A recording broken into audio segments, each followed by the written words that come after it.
अभी हम लोग मेंटल सिम्टम को डिस्कशन कर रहे थे कि मेंटल सिम्टम में जो सिम्टम है वो great anxiety and extreme fear of person, darkness, the patient goes to imbecility में चल जाता है, there is delirious condition with heat and mania.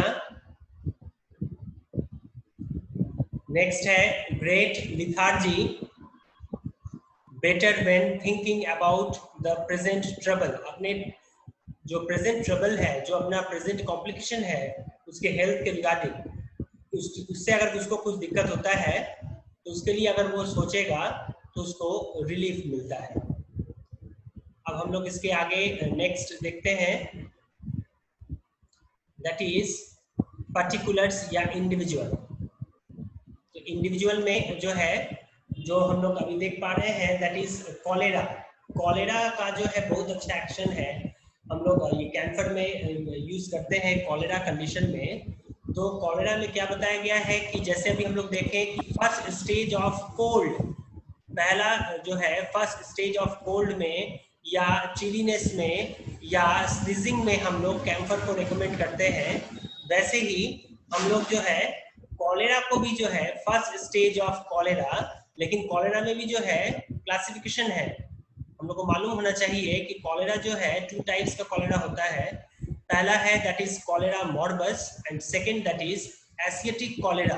ये 2 कॉलेरा है जो कि कॉलेरा का क्लासिफिकेशन है। उसमें जो है फर्स्ट स्टेज ऑफ कॉलेरा मॉर्बस का जो है एक्शन जो है कैंसर में बहुत अच्छा माना गया है, या कॉलेरा में हम लोग जो है ये कैंसर मेडिसिन को देते हैं। तो जनरली अगर कॉलेरा मॉर्बस का जो सिम्टम है वो जनरली क्या देखने को मिलता है, तो वो डायरिया होगा विथ सीवियर कॉलिक पेन होगा, with profuse vomiting along with collapse and finally death। बहुत ज़्यादा सीवियर कंडीशन है कॉलेरा मॉर्बस का, कि हम लोग देखते हैं कि कॉलेरा मॉर्बस के का जो पेशेंट है उसमें डायरिया होगा, और हम लोग डायरिया से भी हम लोग को मालूम है कि कॉलेरा का जो डायरिया है वो राइस वाटरी डायरिया होगा। हम लोग कॉलेरा का अगर डेफिनेशन देखते हैं तो कॉलेरा को अगर हम लोग कैसे आइडेंटिफाई करते हैं, या हम लोग को मालूम है that is rice watery cholera. Cholera जब भी होगा वो राइस वाटरी स्टूल होगा, उसका लगेगा कि चावल का जो माड़ होता है उस टाइप का जो है एक डिस्चार्जिंग होता है कॉलेरा में, या उसका जो मोशन होगा, जो डायरिया होगा। तो इसी के लिए इसमें हम लोग देखते हैं that is the first stage of cholera morbus में जो है हम लोग कैंफर मेडिसिन को रेकमेंड करते हैं, यूज करते हैं। और कॉलेरा मॉर्बस का जो ये सिम्टम क्या है, तो वो जो है डायरिया होगा विद सीवियर कॉलिक पेन होगा, उसके अलावा जो है बहुत ज़्यादा वोमिटिंग होगा along with collapse and finally death कर जाता है। लेकिन अगर हम लोग नेक्स्ट जो कॉलेरा है that is Asiatic cholera. Asiatic cholera क्या है, which is severe from cholera. Cholera से भी जो है बहुत ज्यादा सीवियर होता है, और वो जो है एपिडेमिकली रहता है, महामारी जिसको हम लोग कहते हैं। जो अभी हम लोग देख रहे हैं कि जो कोविड-19 है दैट इज पैंडेमिक, तो वैसे ही हो कि एक बंच में या एक कॉलोनी को जो है पूरा कवर अप कर लेता है, जो कि एसिटिक कॉलेरा है। हम लोग अलग अलग जगह में कैंप करते हैं कि कॉलेरा के लिए हो या प्रिवेंटिव मेडिसिन के लिए जो है, जो हम लोग के पास है कि हम लोग मेडिकल कैंप करते हैं, कहीं एक कॉलोनी में जाके जो है डिस्ट्रीब्यूट करते हैं कि वो पर्सन या उसका जो इन्वायरमेंट है कहीं ना कहीं उसको सभी को जो है प्रिवेंशन में हम लोग रखें। हम लोग का ये कोशिश रहता है। वैसे ही हम लोग इसमें भी देख रहे हैं कि ये वही एपिडेमिक है कि पूरा एकदम महामारी हो जाता है, वो चारों तरफ जो है फैल जाता है। एक किसी को अगर होगा तो सभी को जो है होना शुरू हो जाता है। उसके अलावा तो अभी जो है एपिडेमिक हुआ या पैंडेमिक हुआ या कॉलेरा अभी हम लोग जो देख रहे थे या देख रहे हैं, उसमें जो है कि acetic cholera which is severe from cholera, usually epidemic, there is an sudden onset of attack of vomiting। Suddenly जो है अगर किसी को कॉलेरा होता है तो वो सडनली होगा, जो कैंपर में बताया गया है, और उसके अलावा जो है डायरिया भी जो है सडनली होगा, लेकिन इसका जो डिस्चार्जिंग है वो जो है स्कैंटी स्टूल होगा, स्कैंटी डिस्चार्ज। अभी हम लोग जो बात किए थे थोड़ा देर पहले इंट्रोडक्शन में भी देखे थे कि जो भी इसका डिस्चार्जिंग होगा, चाहे ये डायरिया हो या यूरिन हो या स्वेटिंग हो, जो भी होगा ये स्कैंटी नेचर होगा। तो वैसे ही इसका भी जो डिस्चार्जिंग है वो स्कैंटी नेचर होगा या स्कैंटी स्टूल होगा, along with suppressed ये यूरिन जो है सप्रेस्ड यूरिन रहेगा। उसके अलावा इसका जो डिस्चार्ज ऑफ स्टूल है, जो भी हम लोग बात किए कि इसका स्टूल का जो डिस्चार्जिंग का कैरेक्टर क्या रहेगा, that is rice watery stool. ये जो चावल का जो माड़ होता है उस टाइप का जो है डिस्चार्जिंग, या उसको हम लोग राइस वाटरी कहते हैं। कलर क्या रहेगा, दैट इज ब्लैकिश कलर रहेगा या डार्क ब्राउन कलर हो सकता है, और इसका डिस्चार्ज जो अभी हम लोग बात किए दैट इज स्कैंटी डिस्चार्ज रहेगा। ये अभी तक जो है हम लोग इसके कॉलेरा में देखे। उसके अलावा और भी कुछ सिम्टम है इसी में कि जब उसको ये मोशन होगा या जब डायरिया होगा उस समय उसके एब्डोमिनल में जो है क्रैम्पिंग टाइप का पेन लगेगा, मरोड़ रहा है उस टाइप का, या हम लोग उसको स्पाज्मोटिक टाइप ऑफ पेन के नाम से भी हम लोग देखते हैं। तो स्पाज्मोटिक टाइप ऑफ पेन या क्रैम्पिंग टाइप ऑफ पेन होगा इन द रीजन ऑफ एब्डोमेन, इन द रीजन ऑफ ये स्टोमक, जो कि शिफ्टिंग करता है एक पार्ट से दूसरे पार्ट में, एक साइड से दूसरे में। इन द सेंस ये हुआ कि right to left, left to right, upward to downward, मतलब कोई एक पोजीशन फिक्स नहीं है कि इसी पोजीशन में जो है उसको पेन होगा। उस टाइप के जो पेन है या उस टाइप के कंडीशन को हम लोग शिफ्टिंग पेन कहते हैं। तो शिफ्टिंग टाइप ऑफ पेन जो है इसमें रहेगा, और ये शिफ्ट कहाँ करता है, different parts of the body. जितने भी हम लोग के different parts of the body है में, चाहे एब्डोमेन से अगर शुरू होता है तो शिफ्ट करता है, कभी हाथ दर्द करेगा, कभी जो है हेडेक होगा, कभी जो है ये काफ मसल्स में पेन होगा। उस टाइप का जो है पिकुलियर सिम्टम हम लोग देखते हैं, या पेशेंट बताता है कि जब भी मेरे एब्डोमेन में या स्टोमक में पेन होगा, एक तो उसका कैरेक्टर जो है क्रैम्पिंग या जो है स्पाज्मोटिक टाइप ऑफ पेन होगा। चेंजिंग जो है एब्डोमेन का पेन जो है वो शिफ्टिंग करता है one parts to another parts, along with जो है उसके बॉडी में जो है पेन भी होगा, specially in calf muscles. Calf muscles में जो है उसको बहुत ज्यादा पेन होता है। नेक्स्ट है, next symptom, that is there is great straining to vomit with scanty discharge। Same चीज, वही चीज आ गया जो हम लोग अभी बात कर रहे थे कि जो भी इसका डिस्चार्जिंग होगा वो स्कैंटी डिस्चार्ज होगा। इसलिए अगर उसको वोमिटिंग भी आता है तो बहुत ज्यादा प्रेशर देना पड़ता है, बाई स्ट्रेन देता है, बाई बहुत ज्यादा खकारता है, जिससे कि उसका वोमिटिंग जो है वो क्लियर हो जाए। लेकिन वोमिटिंग अगर या वोमिटस करता भी है, लेकिन फिर भी जो है उसका जो डिस्चार्जिंग है वो स्कैंटी डिस्चार्ज होगा। उसके अलावा सेम वही हम लोग अभी देख रहे हैं, that is the sweat is also scanty with cold all over the body. Sweating भी जो है इसका बहुत ज्यादा ये स्कैंटी होगा, पसीना या परस्पायरेशन जो है वो थोड़ा थोड़ा ये स्वेटिंग होगा, लेकिन उसके अलावा उसके साथ जो है उसका बॉडी जो है वो पूरा कोल्ड हो जाएगा। किस टाइप का कोल्ड होगा, अभी हम लोग जो बात किए दैट इज आइसी कोल्डनेस। लगेगा कि जो उसका जो स्वेटिंग है या पसीना जो अगर हम लोग टच करते हैं, वो पेशेंट टच करता है, तो लगेगा कि बर्फ के टुकड़े को जो आइस क्यूब हम लोग कहते हैं उस टाइप का जो है एक ये फीलिंग, उसको सेंसेशन फीलिंग होगा।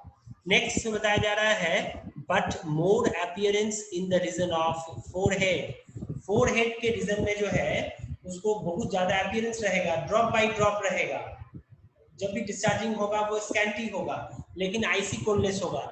जस्ट लाइक कंपैरिजन किया है दैट इज वेरिट्रम एल्ब। वेरिट्रम एल्ब के पेशेंट में भी जो है हम लोग देखते हैं कि इसका भी पेशेंट का जो स्वेटिंग डिस्चार्जिंग है, स्पेशली इन फोरहेड में जो है ये अपीयरेंस रहता है, पसीना जो है फोरहेड पे दिखाई देता है, ड्रॉप बाय ड्रॉप, या उसको हम लोग हाँ ड्रॉप बाय ड्रॉप ही हम लोग कहेंगे।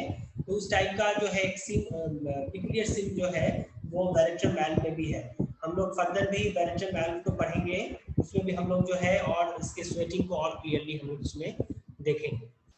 नेक्स्ट है कि अगर हम लोग टंग को देखते हैं या टंग को अगर हम लोग टच करते हैं, उसका टंग जो है ठंडा रहेगा, जो उसका ये जीभ है वो ठंडा रहेगा। ट्रेम्बलिंग होगा, ट्रेम्बलिंग का मतलब दैट इज कपकपाना, कपता है उसको, लाइक हम लोग और भी मेडिसिन में देखे हैं या आगे देखेंगे, दैट इज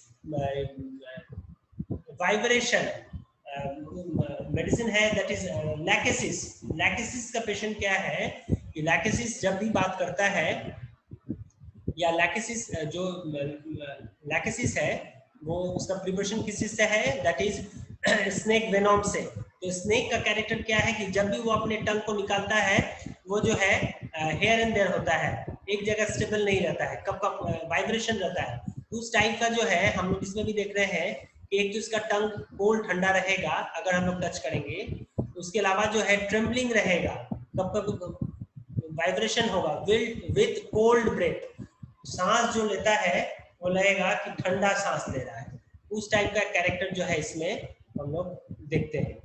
नेक्स्ट जो है नेक्स्ट सिम्टम, तो ये अभी तक जो है हम लोग इसके ये कॉलेरा सिम्टम में देखे। अब हम लोग नेक्स्ट सिम्टम देखते हैं, that is skin symptom. Skin symptom में हम लोग ऑलरेडी अभी थोड़ा देर पहले ही बात किए थे कि स्किन सिम्टम में जो है ये आइसी कोल्डनेस रहेगा all over the body, sensation as if cold wind were blowing over the body, cold, clammy and exhausting sweat। जो इसका स्वेटिंग है, एक तो वो बर्फ के टुकड़े जैसा या जो आइस क्यूब हम लोग टच करते हैं उस टाइप का एक कोल्डनेस फीलिंग रहेगा ऑल ओवर द बॉडी में। उसके अलावा सेंसेशन रहता है एक ठंडा हवा का, कोल्ड विंड, कोल्ड एयर का, एक ठंडा का हवा का एक जो है लगेगा कि हम लोग के बॉडी से जो है क्रॉस कर रहा है या ठंडा हवा जा रहा है, उस टाइप का एक सेंसेशन भी फीलिंग होता है। उसके अलावा स्वेटिंग जो है उसके लिए एग्जॉस्ट हो जाता है, एग्जॉस्टिंग स्वेट हो जाता है, वो जो है कुछ कह नहीं पाता है, बोल नहीं पाता है, और वो उसका जो स्वेटिंग है, जो डिस्चार्जिंग है, डिस्चार्जिंग की वजह से जो है वो बहुत ज्यादा एग्जॉस्ट हो जाता है। नेक्स्ट है दैट इज एग्रावेशन। जो भी हम लोग सिम्टम अभी देखें, चाहे वो फिजिकल जनरल में हो, मेंटल सिम्टम में हो, तो सारा चीज जो है बाय इमोशन से होगा, एक जगह रहने से नहीं होगा। हेयर अंदर करता है, दूसरा कंप्लेन जो है वो एग्रावेट हो जाता है, हल्का से भी अगर one side to other side जाएगा उसका जो सिम्टम है वो एग्रावेट हो जाएगा। नेक्स्ट नाइट से होगा, रात में, और कोल्ड एक्सपोजर जो हम लोग अभी बात किए कि इसका पेशेंट जो है एक तो बहुत ज्यादा चिली पेशेंट रहता है, उसके अलावा इसका पेशेंट जो है बहुत ज़्यादा सेंसिटिव होने की वजह से हल्का से भी अगर एक्सपोज होता है तो वो बीमार हो जाता है। नेक्स्ट है that is ambulation.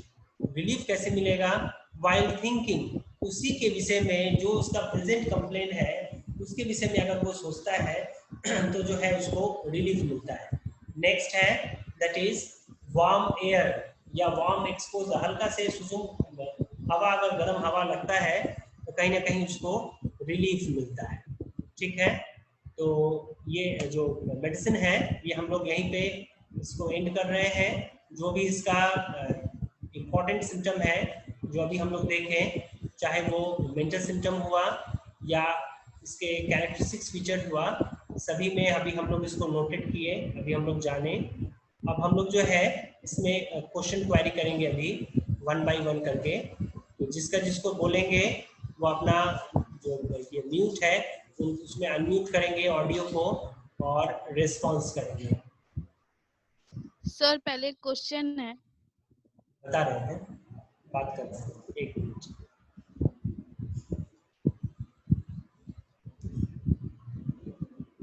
Roll number 59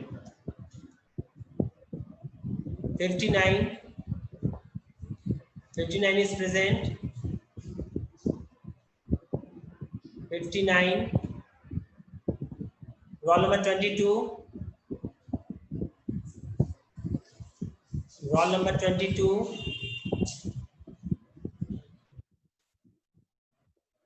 roll number 2, roll number 2,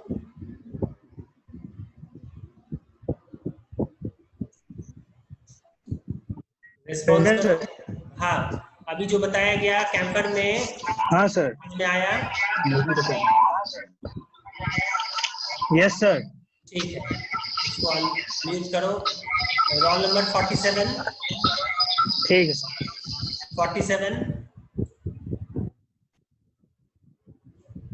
roll number 47। Hello hello. जो अभी बताया गया है हाँ सर इसमें, बोलिए। वो समझ में आया? हाँ सर। ठीक।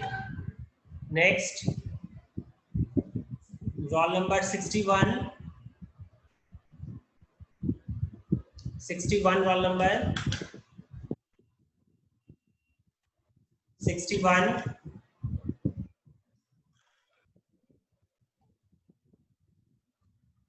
जो अभी कैंपर में बताया गया वो समझ में आया?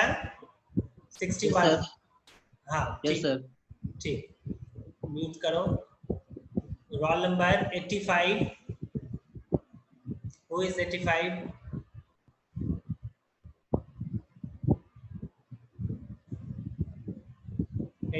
Roll number